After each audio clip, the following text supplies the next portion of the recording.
This thing live, all black everything. Think it's like big dreams, many strings. Welcome, welcome, welcome. Come on in. Come on in. Tell a friend. You did. All black everything. This is Think It's Flight, Big Dreams, Many Strings. Like it, share, subscribe it. Thumbs up like you're hiking. You know, we back when the world was black. When the world was black. You better understand that. Yes. Peace and love to my moms and my pops, man. I love you. Miss y'all, man. Crazy. We're going through it. We in it to win it. As always, we play no games to lose. Here to drop this information. Just sharing it, you dig? Do your own research. As always, we back in it. We talking about peoples of Africa before before Egypt. Uh-huh. Uh-huh. You see? You see me? We getting into it though. I know it's a little bit unorthodox. Well, that's how we rocks. And we continue. It says Africa before Egypt, where it all began. This is a quote. It says, "The white man knows that he didn't get us out of the jungle. He don't get us out of some place that was savage. He got us out of a place that was highly civilized in culture and in art, and then brought us down to the level that you see us today. But they are afraid to let us know what level we are on. They'll tell the Africans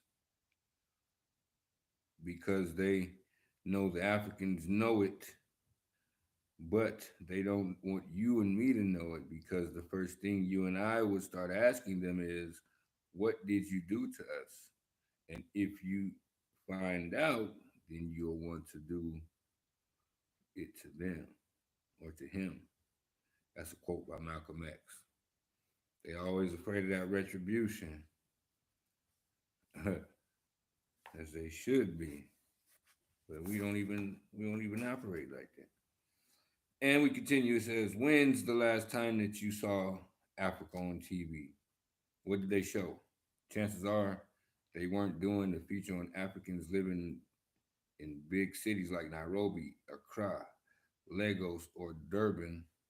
Most likely, the last thing you saw was about animals or a tribe of people with some practices very different from your own. Many of us would still, many of us still think that the people of Africa are all poor and starving, or that the majority of people live in huts hunting animals to survive. Trust me, I've asked groups of students, and that is what they think about Africa. There is a reason for this. It's not that you're supposed to think, it's not what you're supposed to think, so you believe that living in America constitutes progress and in some people's view salvation.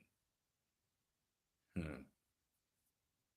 Lies. That's the good at, the best at. Whoever controls the images of a people also controls the self-esteem, self-respect, and self-development of those people. That's a quote from Dr. Leonard Jeffries. So we got to start controlling our own everything, all black everything. The truth is that the people of Africa were the first to build big cities, to build big cities and to transition from hunting to farming, to build large housing complexes. The people of Africa were often living so well that the first Europeans came, excuse me, that when the first Europeans came, that many of the early reports of gushing with praise and admiration. Even today, Africa is highly urbanized. Just look up the Africa that they don't show you, or the Africa you never see on TV, on YouTube. There's even an Africa channel on cable. You might already have it without knowing it, which is constantly representing or presenting glimpses into the urban life of today's African nations. but there's a reason that we're led to think of Africa as the dark continent or primitive or backwater. There's a reason Africa is rarely mentioned in discussions of world history. There's a reason tourists of Africa outside of Egypt are immediately routed to the jungle safari rather than to the local market, a sacred site, or an ancient monument. By disconnecting the world with its birthplace, Europeans have effectively changed the foundational reference point of all humanity from its origin to its oppressor. In other words, we once looked at the root of human civilization for inspiration and grounding, and now we look to the West for what to do and what to think next.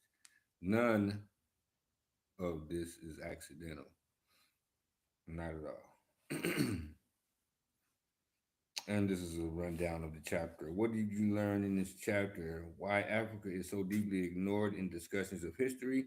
We know, what we know about our earliest ancestors and their cultures, the great diversity of African people, cultures, language, and genres, why big cities and widespread agriculture weren't necessary for the earliest African cultures, how over 2 million years ago the first humans in East Africa pioneered technological industries that worked for millions of years, how South Africans pioneered chemistry and technology over 60,000 years ago, how Central Africans pioneered ecology and conservation over 30,000 years ago, how how North Africans mastered the arts over 20,000 years ago, how South Africans pioneered chemistry and technology over 60,000 years ago, what we can learn and apply from these cultures today, the ancient historical foundations of Pan Africanism.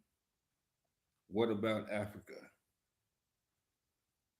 We'll go here. It says typically, when you read books about human history, there is this discussion of when we left Africa or when modern humans left Africa to settle the globe. This discussion, this suggests that the people who are still in Africa are either not worthy of consideration or are not modern humans. The truth is that all of us are descendants of the same small ancestral group of humans who made that exodus, including the millions of black people living in Africa before Europeans came.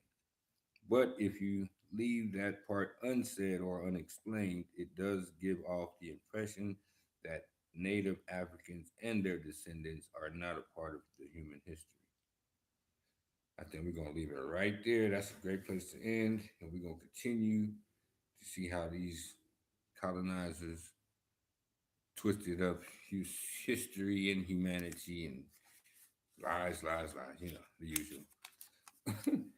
We're gonna come back right down. All black everything. When the world was black, when the world was black, when the world was black. Y'all know that. This is all black everything. Thinkers Plight. Big dreams, many streams, y'all. Appreciate y'all for checking us out, y'all. Like it, share, subscribe it, thumbs up like you hitchhiking. Let's go. Peace and love. Until we go again. Mm-hmm.